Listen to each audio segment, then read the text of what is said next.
Good morning, my dear children. Welcome to LP Savani Riverside School. Myself Deepika Sonawadia, your English teacher.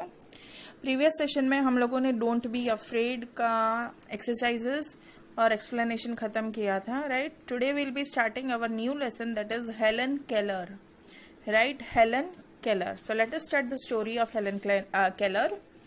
It was the summer of 1880. मतलब summer का महीना था 1880, मतलब 1880. अभी 2020 चल रहा है, उसी तरह उस टाइम पे 1880 था. A healthy baby girl was born in a small town in Alabama. एक हेल्दी सी बेबी गर्ल, मतलब बच्ची बॉर्न हुई थी उस टाइम पे एक छोटे से टाउन में, अलाबामा में. Her parents loved her dearly and named her Helen Keller. तो उसके पेरेंट्स बहुत ही ज्यादा उससे प्यार करते थे और उसका नेम रखा था उन्होंने हेलन केलर.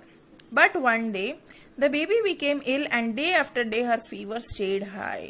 तो एक दिन क्या हुआ, वो बेबी बहुत ही ज्यादा बीमार होने लगा और रोज रोज उसका बुखार जो था, उसको फीवर आता था. तो उसका बुखार हाई ही रहता था, मतलब लो ही नहीं रहता, मतलब दिन ब दिन बढ़ता ही जाता था. Everyone in the family tried to help her to get better, but all they could was say there is nothing more we can do, right?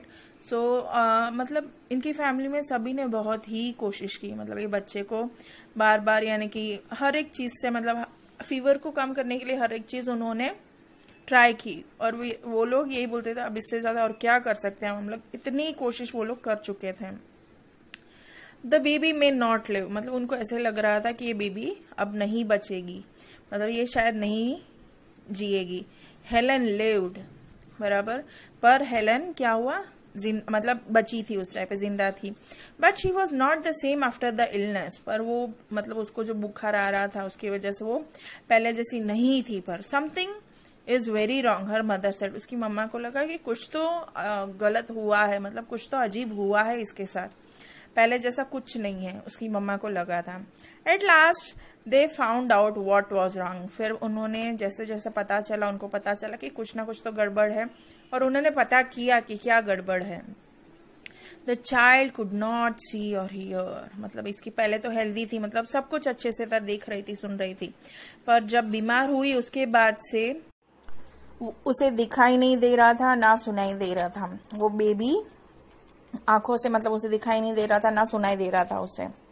The baby grew into a little girl. फिर वो baby थोड़ी बड़ी हो गई, मतलब छोटी सी बच्ची हो गई थी, मतलब बेबी से थोड़ी बड़ी हो गई थी. Her parents felt sorry for her. मतलब उनके पेरेंट्स को बहुत ही बुरा लगता था उसके लिए, क्योंकि उसको दिखाई नहीं दे रहा था, ना सुनाई दे रहा है. Helen often cried and held on to her mother. मतलब वो हमेशा, वो बच्ची रोती रहती थी, हेलन रोती रहती थी, और उसकी मम्मा के साथ ही उसके हाथ पकड़ के ही रहती थी. Give the poor child what she wants her father would say. मतलब उसके पापा यही बोलते थे हमेशा कि बच्ची को जो भी चाहिए वो देना उसे. मतलब वो ऐसी थी, इसके लिए उनको ज्यादा ही दया आती थी. दो हेलन कुड नॉट हियर और see, she was a bright little child. Helen को भले ही दिखाई नहीं दे रहा था, ना सुनाई दे रहा था, पर वो बहुत ही होशियार थी, बहुत ही होशियार लड़की थी. Some people thought Helen could not learn anything. मतलब बहुत सारे लोग थे जिनको ऐसा लगता था कि हेलन कुछ नहीं सीख पाएगी, ना कुछ कर पाएगी. Her mother did not agree. उसकी मम्मा ने ठान ली थी कि उसको पता ही था कि कुछ ना कुछ करेगी.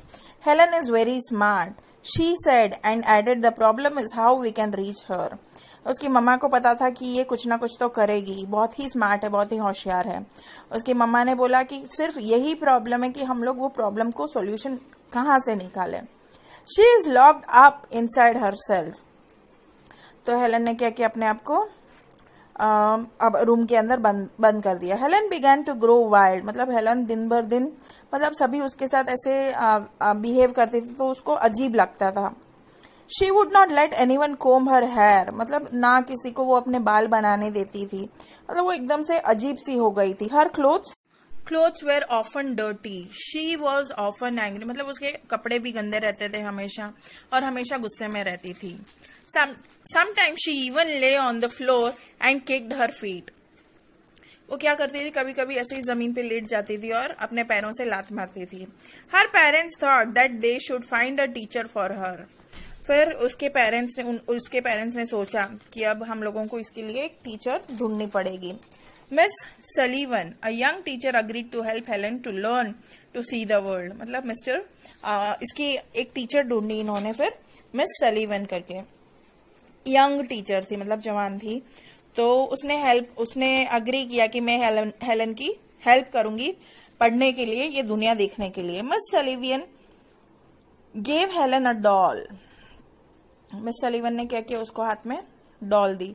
DOLL spells doll, right. Doll की स्पेलिंग हम सबको पता है, DOLL डॉल की है, right. She spelled the word with her fingers into Helen's hand. फिर उसने वो स्पेलिंग हेलन के हाथ पे लिखी, DOLL। She made the letters with special hand science.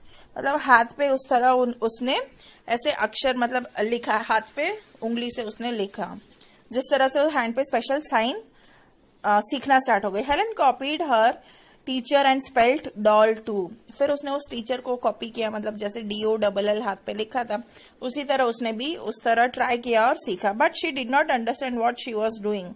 पर उसे समझ में नहीं आ रहा था। हेलन ने कॉपी तो किया वैसा उसकी टीचर ने जैसा बताया था, पर उसे समझ में नहीं आया कि वो क्या कर रही है। Helen like miss Sullivan, she was strict but kind. Helen को ये टीचर बहुत अच्छी लगती थी, मिस सलीवन। वो बहुत ही स्ट्रिक्ट थी पर बहुत ही काइंड थी। She spelled a lot of words for Helen on her hand day and night to make Helen understand. वो बहुत सारे वर्ड्स इस तरह हाथ पे हेलन के हाथ पे इस तरह लिखती थी दिन रात, मतलब पूरी तरह से हेलन को समझाने के लिए कोशिश करती थी। One day her teacher made a Helen to put her into running water. फिर एक दिन क्या किया, हेलन की टीचर ने हेलन को नल जो चालू रहता है, पानी जहां से निकलता है नल में से, तो चालू पानी में से उसको हाथ रखने के लिए बोला। Then she spelled WATER water. Suddenly Helen understood that water meant something wet running over hand. जैसे ही पानी के नीचे हाथ रखा और WATER वाटर करके लिखा उसके हाथ पे, तो सडनली मतलब उसे हेलन को समझ में आया कि कुछ भी जो गीला है, जो ऐसे चालू रहता है, जो पूरा गीला होता है, उससे वाटर कहते हैं, WATER वाटर, राइट। तो इस तरह समझाने की कोशिश की थी उसे, मतलब वो चीज फील करा के हाथ पे ऐसे स्पेलिंग लिखवा के इस तरह से उसे समझाया था, राइट। सो मतलब अंधे बहरे लोग भी इस तरह से पढ़ाई करने की कोशिश करते हैं। She understood that words were the most important things in the world. मतलब उसे लास्ट में पता चला कि वर्ड्स के बिना कुछ नहीं है, राइट। वर्ड्स ही सबसे ज्यादा इम्पोर्टेंट है इस दुनिया में। Words would tell her everything she wanted to know. और वर्ड्स ही बता सकते थे उसको कि उसको जो भी जानना चाहिए था वर्ड्स के बिना नहीं हो सकता है, राइट।